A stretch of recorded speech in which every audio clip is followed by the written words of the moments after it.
Okay, today I'm going to go over some of the changes that I thought were particularly applicable in the new 2017 NEC code.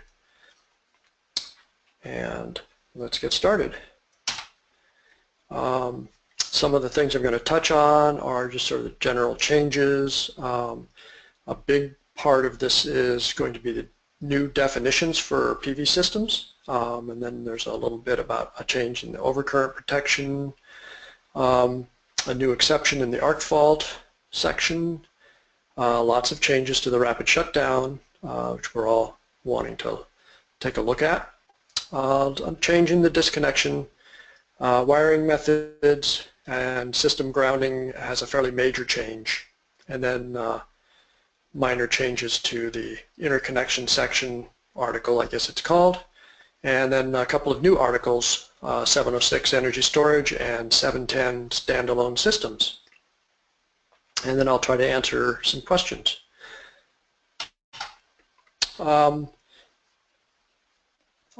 certainly not at this point an expert on the new code. I've read through it and picked out some changes that I think are need to be highlighted, and will, of course, as with everybody else, continue to learn more about it and some of the more detailed nuances.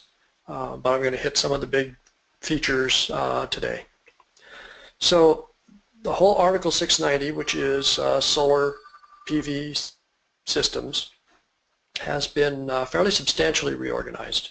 There are some new articles that have been included in the new code that take parts of 690 and made them separate from 690, and so therefore there's new definitions for what 690 actually covers and does not cover. And there's also a new article for very large systems, 0.5 megawatt and larger, which I am not going to cover at all today and have not even looked at. Definitions for 690 have been changed and reduced. For grid-tied systems, 690 applies only up to the first disconnect after the AC output of the inverter. This is not probably a substantial change, even though 690 used to have lots of other stuff in it. That really was pretty much most of the solar system in a grid-tied, direct-to-grid tied system anyway. For multimode systems that interact with other sources and or batteries, 690 now applies only up to the disconnect for the first device or connection to another system. So that means that for battery systems, the battery is a separate article now. The inverters and their interconnection to the grid are a separate article, and 690 only applies up until you get to the array disconnect in the system. And let me get into a little bit more detail on those. You start with your PV source power over on the left side of the diagram for direct-to-grid tied systems. And so the PV output circuits, the source circuits, the PV output circuits, the interactive inverter, and the inverter output circuit up to the PV system disconnect is all that is covered in 690. For microinverters or AC modules, of course, all the way from the inverters to the PV system disconnect would be covered under 690.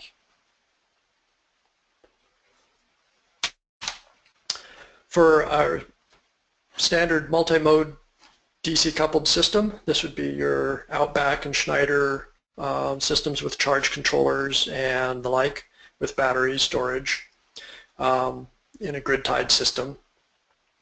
And the new diagrams in the code don't show the charge controller, so we have to sort of interpret this as to where that PV system disconnect is. But since you're supposed to disconnect all devices from all other devices, I take this as being the array disconnect in the system on the array side of the charge controller is how I would interpret this. And then, as you can see, The energy storage has its own system disconnect, separate from the PV system disconnect. And my pointer is not really very active here. Okay, there's the PV system disconnect over here, and the energy storage system disconnect here. So 690 applies only up to this PV system disconnect. Everything else on this diagram is in a different article. For AC coupled systems, the PV system is similar to a direct grid tie system where you've got your PV source, your interactive inverter, and then the AC disconnect on that inverter output. And that is the end of the PV system under 690. All the rest of this is under different articles now. The energy storage is under its article, the multimode inverter and the interactive disconnect are under 705, the interconnect section. Standalone system, off-grid systems, very similar to the other multimode systems. The PV system goes up to the DC disconnect, which is now considered the PV system disconnect, and the end of the PV system. And that would be covered under 690, and all the other items would be covered in other sections. It's a little bit unclear where all the standalone stuff, I mean there is a standalone section, but it doesn't cover, it isn't very extensive at this point. So it's going to be interesting to see if that doesn't get fleshed out a little bit in future codes.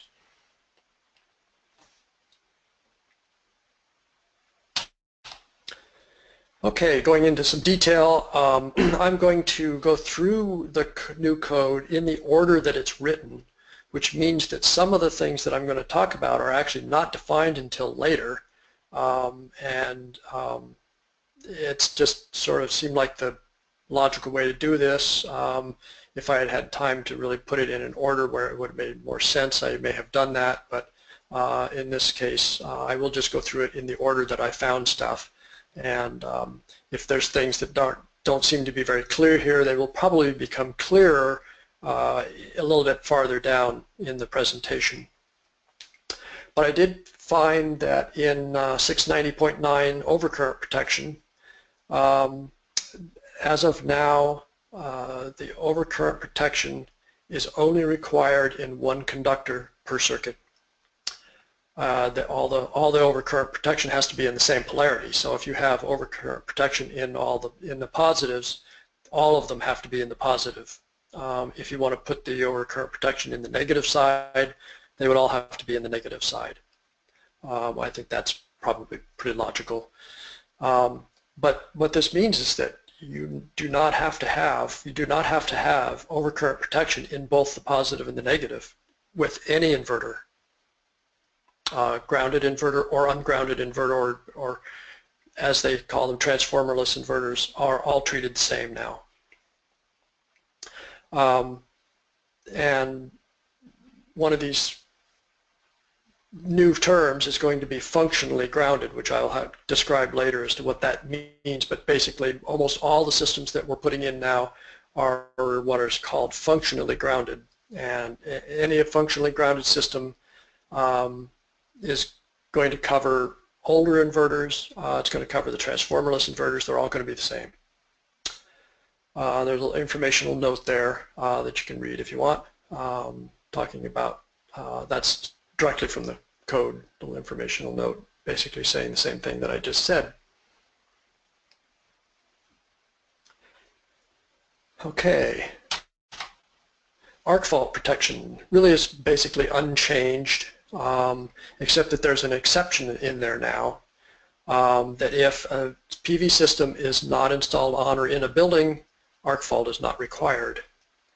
For grid-tied systems, this is probably a non-issue since all the grid-tie inverters have arc fault in them. For battery systems, it is an issue because there's very little options currently available for arc fault in battery-based systems, DC-coupled systems. Another little nice note in here is that a dedicated PV system structure, like a power shed, is not counted as a building. So you can have a power shed and a battery-based inverter installed in that power shed and your ground-mounted solar array, and it does not require arc fault protection.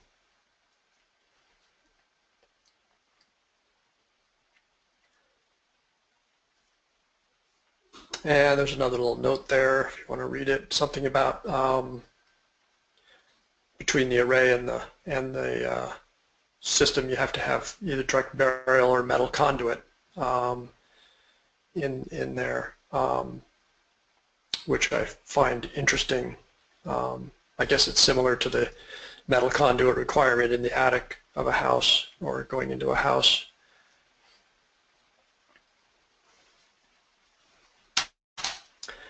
Rapid shutdown, this is what we were all wondering about, what was going to happen in the new code, and it has changed, and it is going to make for some changes in how systems are put in. The biggest change that takes effect as soon as the 2017 code takes effect is that the array boundary between which, where conductors are controlled has shrunk down to a much tighter range from the solar array. Controlled conductors now are anything that's beyond 1 foot beyond the boundary of the array. And it has the same 30 volt, 30 second rule as before.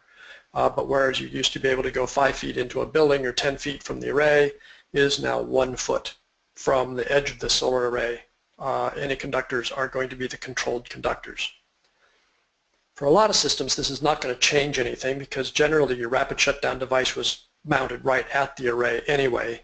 But what will change is if you have an array that's split up and you have more than 2 feet between two different parts of the array, you may have to put in rapid shutdown on each section of that array. Now, if you have optimizers or microinverters, obviously those are going to meet this anyway, but for string inverters it may become an issue where you may have to have a larger number of rapid shutdown devices in the system if you have separate parts of the array. And controlled conductors inside the array is going to follow 690.12b2, and inside the array will now be limited to 80 volts within 30 seconds. And 80 volts basically means module level shutdown. With most 60 cell modules, if you have 2 modules in series at almost any low temperature rating in the country, you will be over 80 volts. So it really is going to be module level shutdown required at that. However, this section will not become effective until January 1st, 2019. It's written into the code. Apparently this is the first time that a delayed application has been written into the code.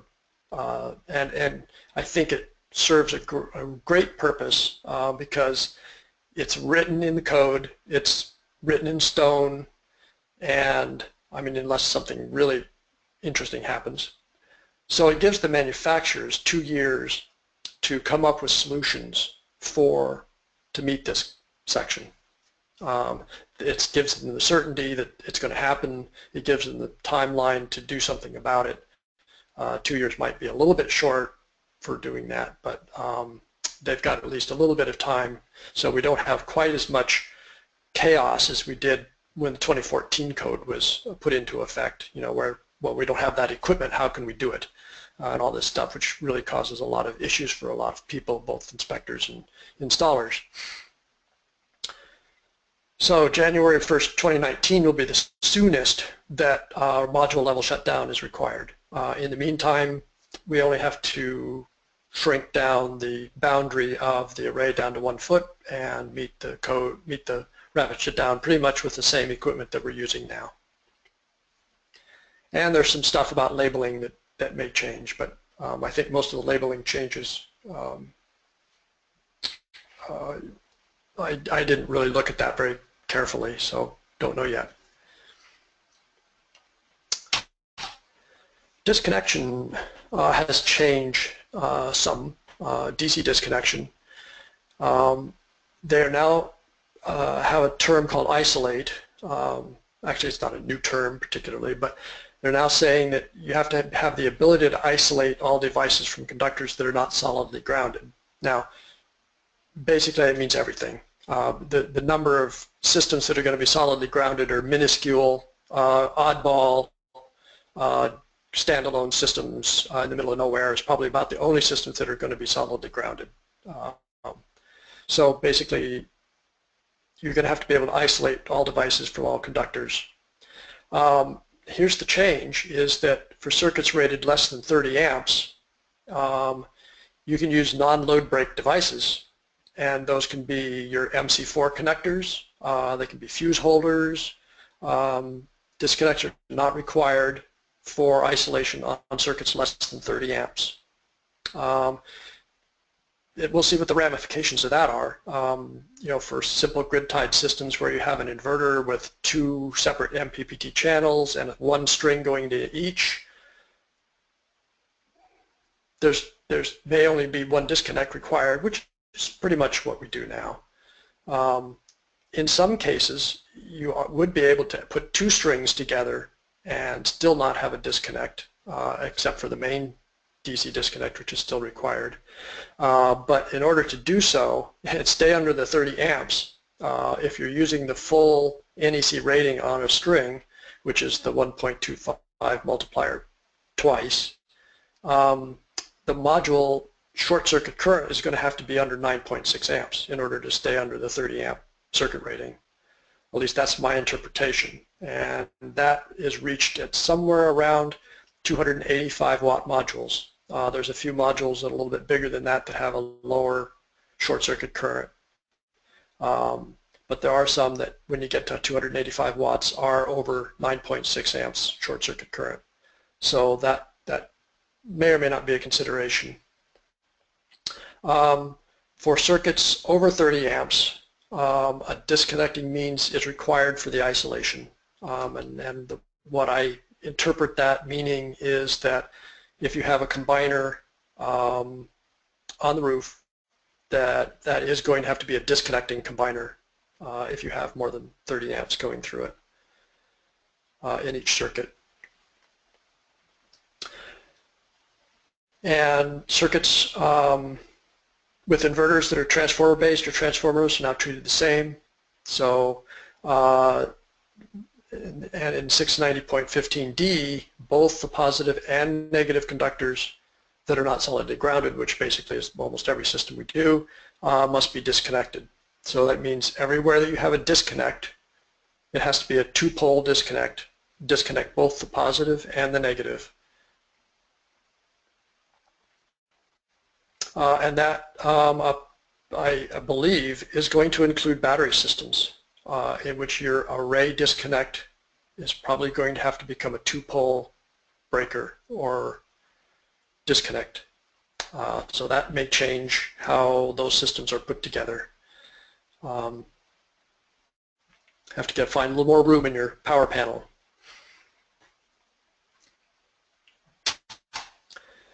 Wiring methods. This term functionally grounded crops up again here, which I will get to shortly, I think in the next screen. But basically almost all the systems that we're working with are now called functionally grounded, and white wire will no longer be used in any aspect of the PV array, PV system wiring for this. White wire will not be acceptable for use in conductors in functionally grounded systems. So you will not be able to use white, gray, or white marked wires for your negative.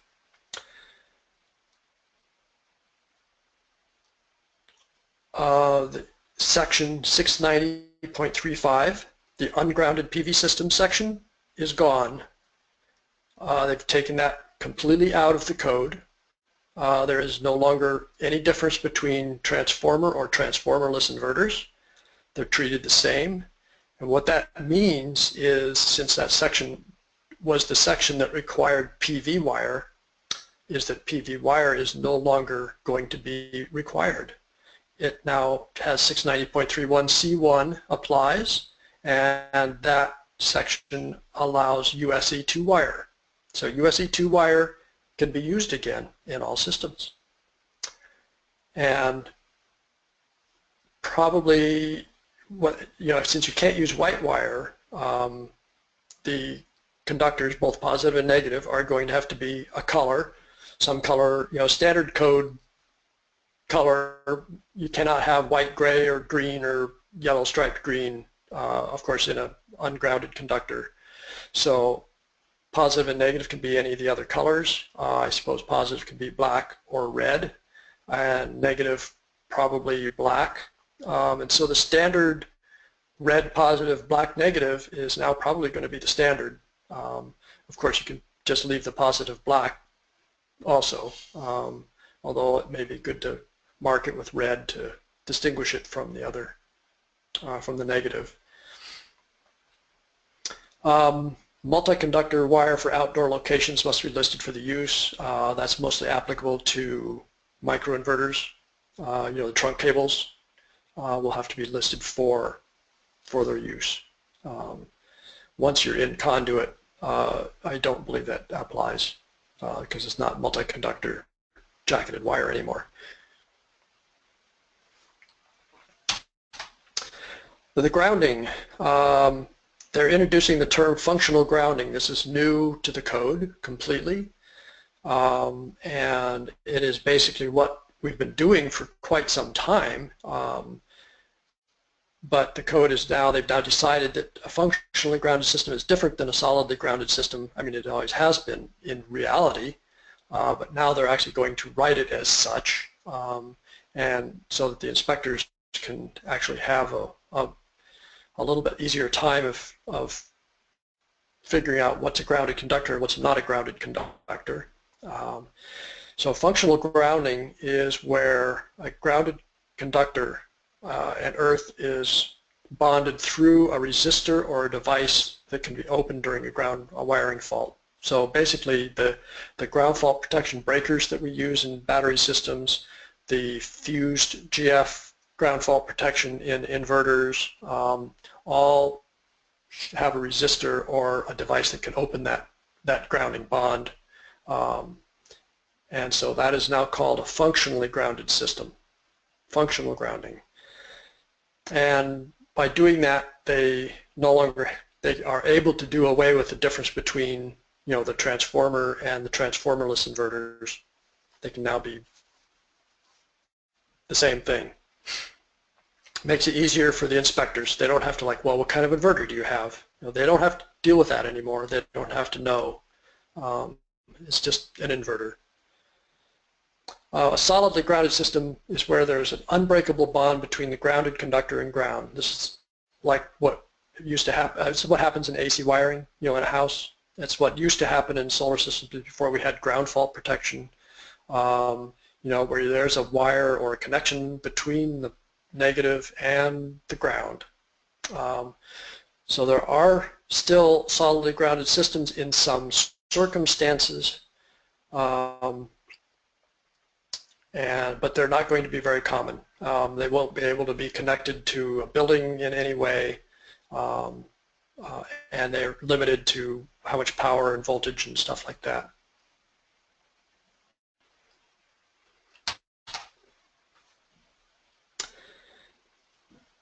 So the ground fault moved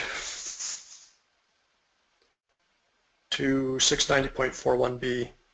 Rather than having its own separate section 690.5. So PV arrays with not more than 2 source circuits and not on or in a building do not require ground fault protection. But they do need to be solidly grounded. So this is PV arrays that are probably going to be standalone small DC power systems. Although you may be able to arrange it so that smaller grid-tied battery backup systems may be able to do this if it's in a separate building or not on a building. They do not have the exception that your power shed can be not be a building in this case, so it may be difficult to actually ever do this.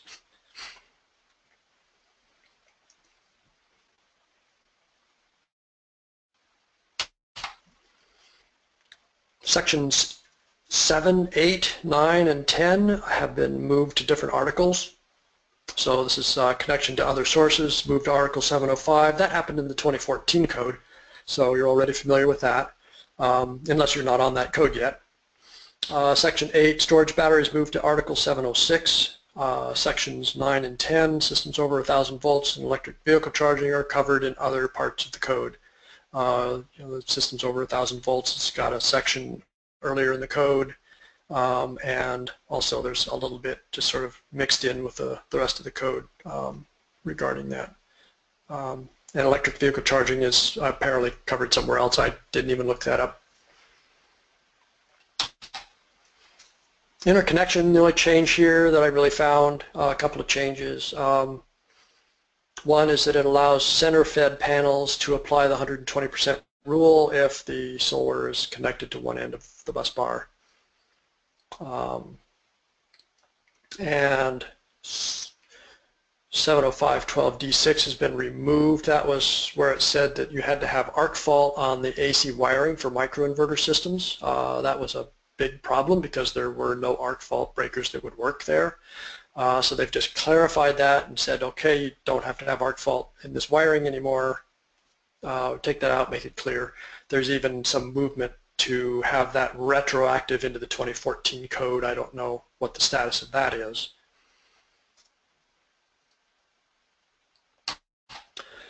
Energy storage, a new article, and I'll just go over a little bit of it here. They've decided to call it energy storage, and they have electrochemical batteries, and they have flow batteries, and fuel cells are in a different article.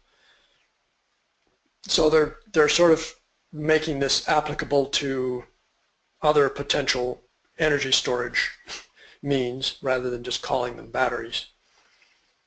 So it's now known as an ESS, energy storage system. And they have delineated and defined 3 types of energy storage systems: self-contained, pre-engineered of matched components, and other. So an ESS that is self-contained is an assembly from one source that is listed as a complete assembly. This would be like the Tesla Powerwall, the LG battery, lithium battery. There are a number of other lithium batteries that would be considered a self-contained system. The self-contained system may also have an inverter in it. The new Tesla Powerwall 2.0 has an inverter in it. The N-phase energy storage system has an inverter in it. So a self-contained, fully listed unit is what they're talking about here. ESS pre-engineered of matched components would be where you have a company that has engineered a system, where you put certain batteries in it. It has other certain things in it, the enclosure, the breakers, the wiring, all listed together. And an example of that would be like the Outback IBE, the battery enclosure, and it's all pre-wired, ready for the batteries to be installed. It's all from one source, it's all listed.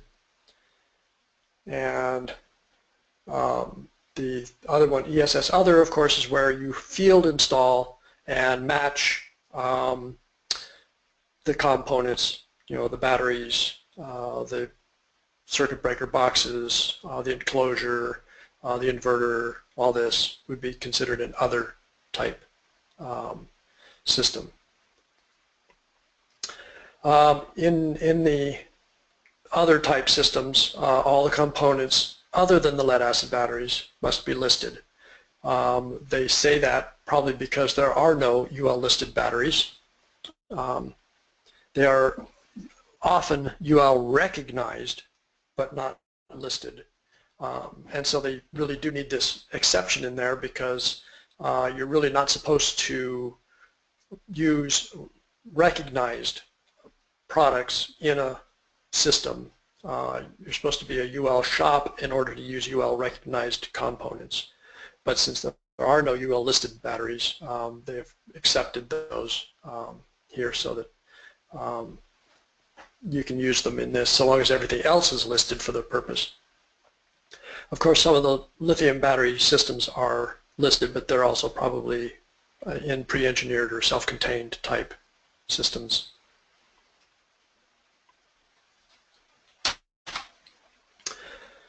Circuit protection and disconnects for an ESS circuit greater than 5 feet between the energy storage system and the next piece of equipment or through a partition still needs to have a disconnect at the energy storage device system.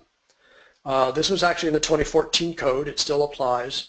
I don't know to what extent it's actually being enforced.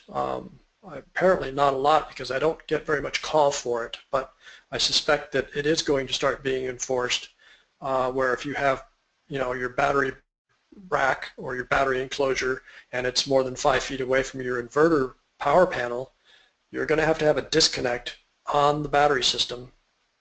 And of course the Outback IBR has that in it. It has breakers for each string in there, so that would, I believe, satisfy that.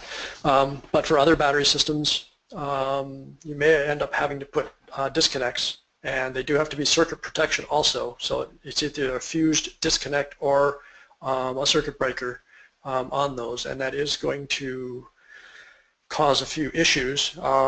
If you have multiple conductors, do you have a breaker on each conductor? Do you have a big fuse disconnect and then split that into those conductors? What's going to work here? What box do you use if you have 3 250 amp breakers in there? That's not overly too large or too expensive, or what? Do they have to be gang? Do they have to be multi-pole breakers? A lot of open questions there that I have not found anybody to answer those questions. Interconnected battery systems have to follow Article 705, the interconnection article. That's logical. I found this other little clause. It says all means of adjusting the charging process shall be accessible only to qualified persons. Well, that's interesting. And I'm hoping that a password in the control box will serve as that, because otherwise it's going to be a problem. Because a lot of charge controllers, it's very easy to change the charging parameters. The user can just go up there and start pushing buttons, unless you put it in a locked enclosure or somehow a locked thing. But of course that doesn't work very well because there's a lot of things that you want to the customer may want to control about the system. Turn the generator on and off, change modes, whatever. Just to look at. So we'll see. I suspect that's one of those things that's going to fly under the radar and nobody's going to really look at it very closely. Either that or the password is adequate to make it so there's only accessible to qualified persons and it's done. That's what I'm hoping. I did notice that they changed the maximum voltage for dwelling units from 48 volts up to 100 volts DC. And you can go higher than that, but then the live parts must not be accessible to anybody but qualified personnel, which is not anything different than what we've had before. It's just that the voltage is higher now for that difference. And it's just the exception where that says that you can have exceeding 100 volts shall be permitted if it's not accessible. Something like the Tesla Powerwall or the LG battery, when it's connected to the storage inverter or a similar inverter, they're running at 400 volts or nominally, and so those obviously have to have the protection, so that somebody that's not authorized doesn't have access to any live parts in there, which they definitely are they're quite well protected. I mean, they even go dead when you don't have signals telling it to be turned on. So it's pretty difficult to actually find any live parts in those. Even if you took them apart, it's pretty hard to find live parts in them, unless you take it apart while it's still running. And there's a whole bunch more in this code about batteries over a certain voltage. They have to have ground fault protection and disconnects and all this stuff. And basically most of those batteries already have that in them.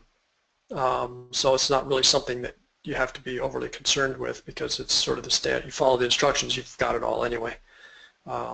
Unless you're going to put together your own higher voltage battery bank, and then there's a whole bunch of stuff you would want to know. And that's probably rare enough that I'll let whoever's doing that read the code and interpret it to be what they think it needs. You know, if you're working with Princeton Power inverters, say, you know, and you want a high voltage battery bank, you'll probably have to concern yourself with the details of that part of that code article.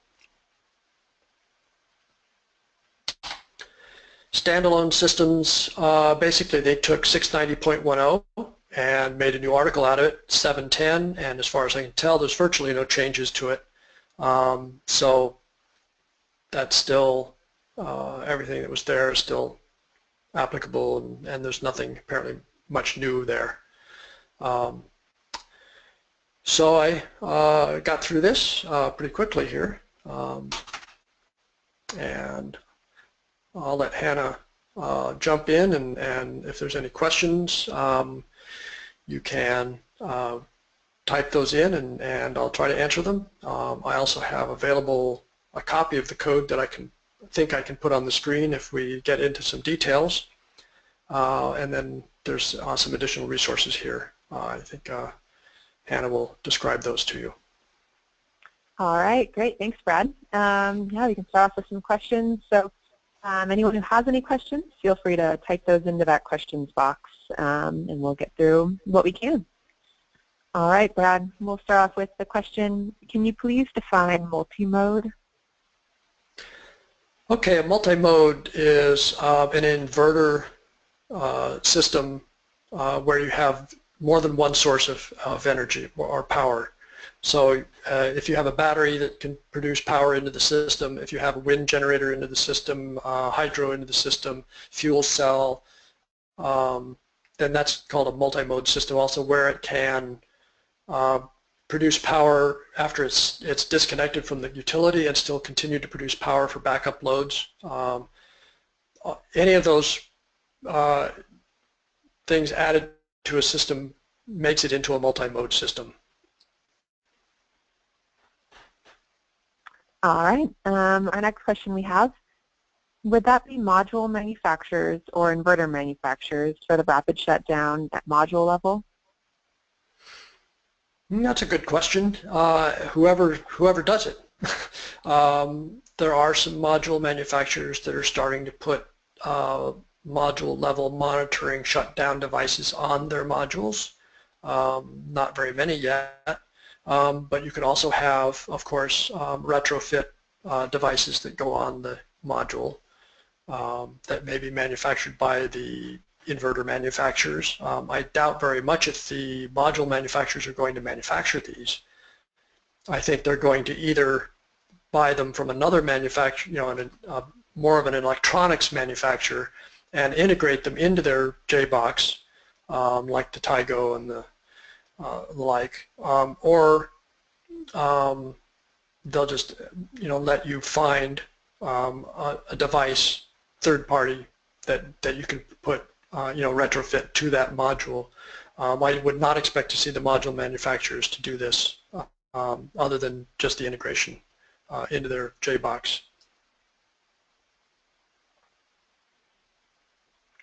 Great. The next question we have, is a functionally grounded system the same as having ground fault protection? Not specifically, but basically if a system has a ground fault protection system in it, it is probably going to be functionally grounded, because the ground fault device is looking at, it's going to have a resistance between the grounded conductor and the ground, or it's going to be able to open that connection between the two. If there was a way to do ground fault protection without interrupting the ground, that would be a different deal maybe, but at this point I believe pretty much anything that's got ground fault protection is going to be a functionally grounded system. All right. The next question we have, and we actually have a couple questions similar. Most cities delay when the new NEC codes are adopted. How soon do you see the NEC 2017 solar changes to be recognized? My guess is that it's going to be recognized at a similar rate than it has in the past. I think there was a little more than a normal delay for the 2014 code, just because there was some stuff in there that people were not so aware of, and people were, construction was down a little bit, and people didn't want to deal with it. But I suspect that the 2017 code will probably be adopted. We'll probably be back to normal, where it'll be adopted by some states right away. It'll be adopted by some jurisdictions, a year from now or half a year from now. Some of the states may jump over the 2014 code and go directly to the 2017 code. I'm not sure. Or it may be that the 2014 code may now get enforced starting in 2017. It wasn't common for that to be so far delayed in the past, I think, but I expect it to be adopted a little bit more rapidly than the 2014 code was. But that's just my conjecture. And the next question we have, what is the logic behind eliminating using white as the negative conductor color? As far as I know, they decided that white designated that conductor was always and in all conditions going to be grounded. And since in a functionally grounded system that is not true, if you have a wiring fault, that bond to ground is opened and that conductor is no longer connected to ground. So they wanted that to be a different color so that somebody working on the system was aware that this was a conductor that potentially had the ability to shock somebody because it's not grounded. I believe that's really the reason why.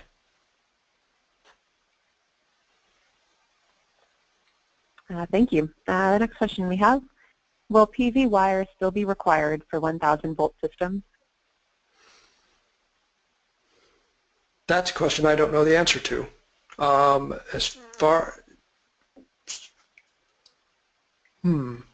would have to look that up and find out. All right. Stay tuned for our next Rooftops and Wrenches podcast, and we'll ask that question, and hopefully we'll have an answer for it. There you go. We'll move on to our next question. How do you see module level shutdown occurring with battery-based systems?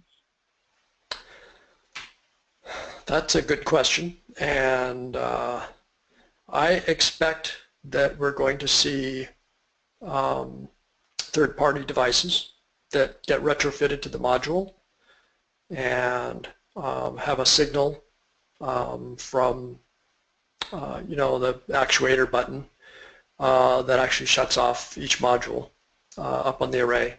And I know that there are companies that are working on these already, and they just have to keep in mind that you also have to have a way of disconnecting the other end of that circuit from the charge controller, and that's something that is somewhat overlooked sometimes by manufacturers. Hopefully they will all see that.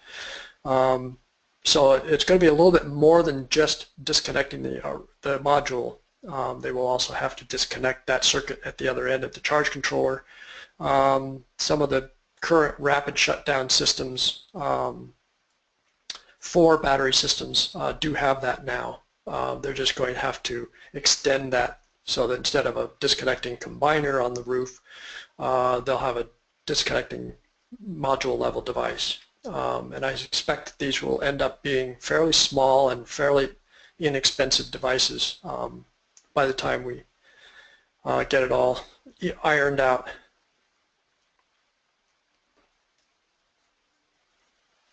All right, well that wraps up our questions for today. Thank you everyone who submitted some good questions. And thanks Brad for answering. Certainly.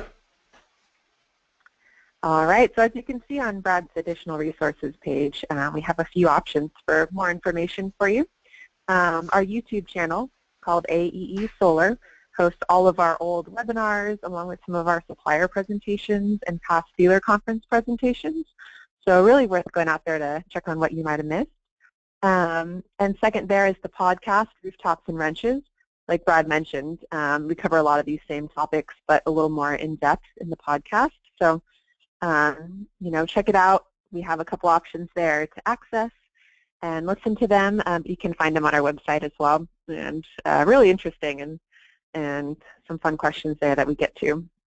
And then finally, our live events. We have our dealer conference coming up. So we'll have Bill Brooks there again this year, covering, I think it'll be 6 hours of NEC 2017 and more. So if you need to learn more and want to learn more, that's where you can find him. So reach out to your sales rep for more information or myself and get registered for that. Yep, all right, well, thanks again, Brad. Okay, and I would just like to emphasize that if you really want to know something about the 2017 code, Bill Brooks is the one who can really answer those questions. Yeah, he's the expert. Yep. All right, well, thanks again, everyone, and have a great weekend. Thanks, Brad.